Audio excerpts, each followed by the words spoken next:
What does it actually mean to live a good life? I mean, it's a question that people have been wrestling with forever.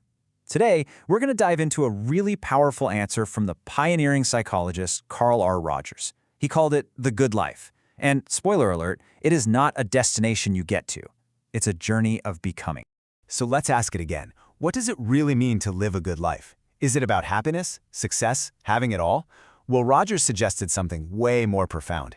He argued that it isn't some static state you finally achieve, but a direction of movement. It's the path you end up on when you're inwardly free to move any way you choose. So what does that path even look like? Well, it all starts with one single foundational element. Okay, so the entire journey begins right here with this one foundational element, a radical openness to experience. This is the bedrock, the thing that everything else is built on. But to really get what openness means, it's actually super helpful to look at its polar opposite first. And that opposite? It's defensiveness. And look, we all do this, right? When an experience threatens the picture we have of ourselves, our first instinct is to distort it or just deny it altogether. We literally can't see things clearly because it would challenge who we think we are. It's a self-protection mechanism for sure, but man, it comes at a huge cost. Being defensive makes you a prisoner of your own self-image. You're constantly having to twist reality to make it fit a story you've already written. But with openness, wow, you're suddenly free to live the reality of your own complexity. Every stimulus, both what's happening inside you and outside you, is available to your awareness without being twisted. You stop trying to control life and you start fully living the experience. And this openness, it allows you to develop this deep ability to just listen to yourself. You can finally tune in to what's actually happening inside, instead of instinctively shutting it down or trying to explain it away. And when you start to listen, you discover something really important. Openness isn't some good vibes only thing. Not at all. It's about being available for the entire spectrum of human experience. It means you can welcome courage and tenderness and awe, but you also make space for fear, discouragement, and pain. It's the freedom to just let your feelings be what they are. All right, so let's move on to the second element, and you'll see how beautifully this builds. Once you start cultivating this kind of openness, something really remarkable begins to happen. You start to develop this increasing tendency to live fully in each and every moment.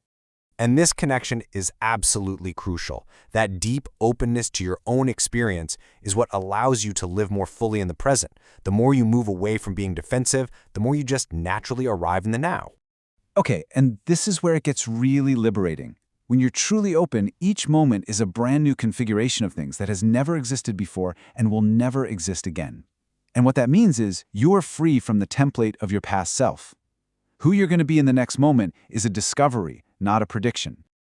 As Rogers himself put it, the self and personality emerge from experience. So think about that. Your personality isn't some fixed container that life has to get squeezed into. No, your sense of self actually flows from the experience. You get to be both a participant and an observer, instead of trying to control the whole thing. Most of us operate with a pretty rigid approach. We have our preconceived boxes and we try to cram life into them, and then we get really annoyed when it doesn't fit. The alternative is a fluid approach, discovering the structure within the experience itself, and this leads to maximum adaptability and a flowing, ever-changing sense of who you are. So this brings us to the culminating element of the good life. After you've developed that openness and you've learned to live more in the moment, you can finally begin to truly trust your own organism, your inner compass. I mean, think about it. Most of us are taught from day one to look for guidance outside of ourselves. We rely on rules from our culture, from our parents, from a religious code, or even just what we've always done in the past to tell us what to do. We're conditioned to believe that these external sources are way more reliable than our own inner wisdom.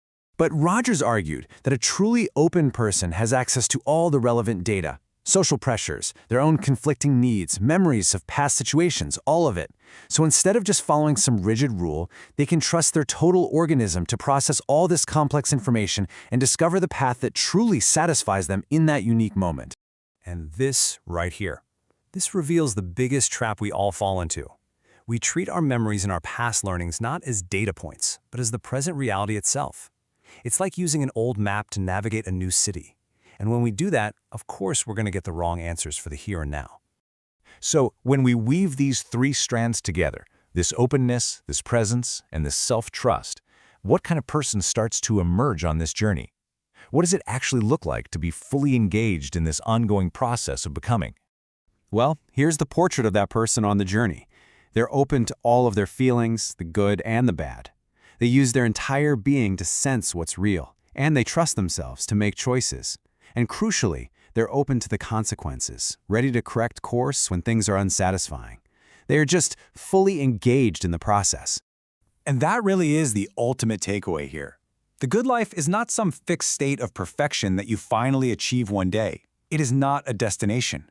It is the continuous, fluid, and yeah, sometimes messy process of being and becoming more fully yourself.